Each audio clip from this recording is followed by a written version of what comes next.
महाभारत का एक ऐसा योद्धा जो दो माताओं के गर्भ से आधा आधा पैदा हुआ और बाद में उसका नाम जरासंध हुआ। वैसे तो महाभारत और पांडवों के बीच एक भयंकर युद्ध के लिए जाना जाता है। इस युद्ध में अनेक योद्धाओं की जाने गई।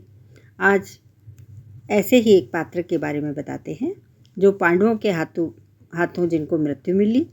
वैसे इनका जन्म किसी एक माता की कोख से नहीं हुआ था। महाभारत ग्रंथ के अनुसार जरासंध जिनका नाम है, उनकी दो माताएं थीं। वह दो माताओं की कोख से पैदा हुए। इसके जरासंध के जन्म के पीछे की एक बहुत रोचक कथा है। असल में मगध देश के राजा बृहद्रथ थे। उनकी दो पत्नियां थीं, किंतु उनकी कोई भी संतान नहीं थी। संतान प्राप्ति की कामना से वह एक ऋषि चंड कौशिक के पास जाकर उनकी सेवा करने लगे। उनके सेवा भाव से ऋषि बहुत प्रसन्न हुए और ऋषि ने उनको एक फल दिया और कहा, यह फल अपनी पत्नी को खिला दें, इससे आपको शीघ्र संतान की प्राप्ति होगी।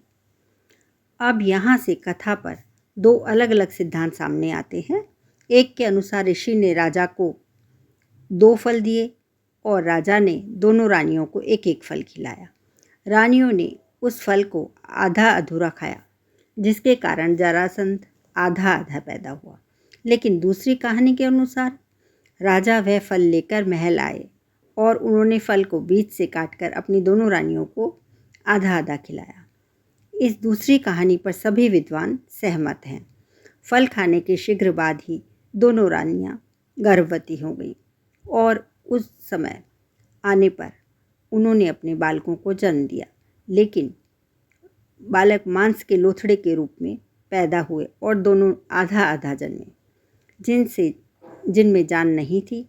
शिशु के आधे आधे शरीर को देखकर सब भयभीत हो गए एवं राजा के कोप के भय से रानियों ने उन दोनों आधे आधे जो मांस के लोथड़े थे उनको जंगल में फिकवा दिया। जरा और जरासंध। जंगल में एक राक्षसी को मानव की गंध आ गई और उस जगह पर पहुंचकर उस राक्षसी ने देखा तो मांस के लोथड़े के रूप में शिशु के दो टुकड़े दिखाई दिए। अपनी मायावी शक्ति से उसने उन बच्चों की संपूर्ण जन्मपत्री प्राप्त कर ली।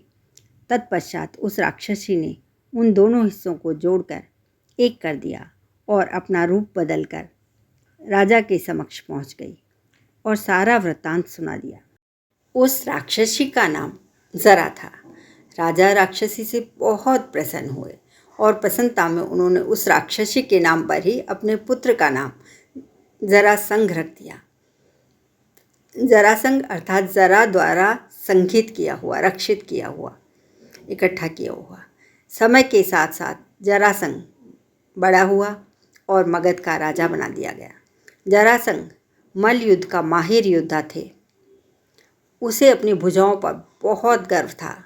इसके बारे में कहा जाता है कि उसे कभी मारा नहीं जा सकता था। उसके ताकत की गूंज चारों दिशाओं में फैली थी। जरासंध बड़े बड़े शूरवीरों को न केवल परास्त करता था बल्कि उन्हें मौत के घाट उतार देता था। बाद में भगवान श्री कृष्ण ने जरासंध के वध की योजना बनाई। भीम और अर्जुन ब्राह्मण के साथ तपस्वी के वेश में जरासंध के पास पहुँचे और कुश्ती के लिए ललकारा। उसके बाद जरासंध ने भीम से कुश्ती लड़ना तय किया। अखाड़े में जरासंध और भीम का युद्ध कार्तिक कृष्ण प्रतिपदा 13 दिन लगातार चला। इस दौरान भीम ने जरासंध को जांघ से उखाड़कर कई बार दो टुकड़े किए, लेकिन हर बार जुड़कर वह जिंदा हो जाता था और फिर से भीम पर टूट पड़ता। भीम थक कर बेहाल हो गए तो 14वें दिन कृष्ण ने एक तिनके को बीच से तोड़कर दोनों भाग विपरीत विपरीत दिशाओं में फेंक दिए। भीम यह इशारा समझ गए और उन्होंने जरासंध को दो फाड़कर एक टुकड़ा एक दिशा में, दूसरा टुकड़ा दूसरी दिशा में फेंक दिया। इस तरह जरासंध का अंत हुआ। यह एक रहस्यमयी विचित्र कहानी थी जरासंध के जन्म और मृत्यु की।